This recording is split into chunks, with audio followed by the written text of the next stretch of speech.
Bugun eng arzon zapchastlarning narxi bilan qiziqib o'tamiz. Masalan, meni do'konimda shu narsa 3000 so'm. Moshani benzinasiz pampersi bo'ladi. Qolgan do'konlarni ham hozir bittalab ko'rib chiqamiz.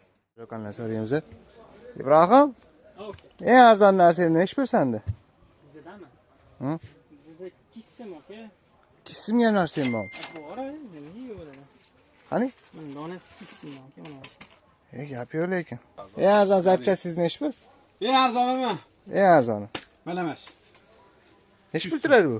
300 so'm turadi. Gap yo'q lekin 300 so'mga narsa bor ekan. Nodir aka, eng arzon zapchastingiz nech pul aka?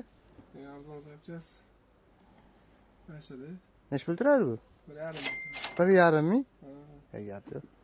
Aka, sizda eng arzon zapchastingiz nech pul turadi? Eng arzonimi? Hı. Malamas aka. Nech pul bu? 6000 so'm. 6000 so'm gap yo'q lekin. Menimcha eng arzoni shu do'konda bo'lsa kerak narsani. Vaqti eng arzon bolting nech pul turadi? Eng arzon bo'lsa buni 100 so'm turadi. 100 so'm. Ko'proq olsaydi kelishtiramiz. Nech pul qilib bera olasan? 50 so'mdan. 50 so'm gap yo'q senga. Video qiziq bo'lgan bo'lsa bitta like ayamaysizlar. Motor hadava zapchastlarimiz kerak bo'lsa bemalol pastki raqamlarga aloqaga chiqinglar. Sog' bo'linglar.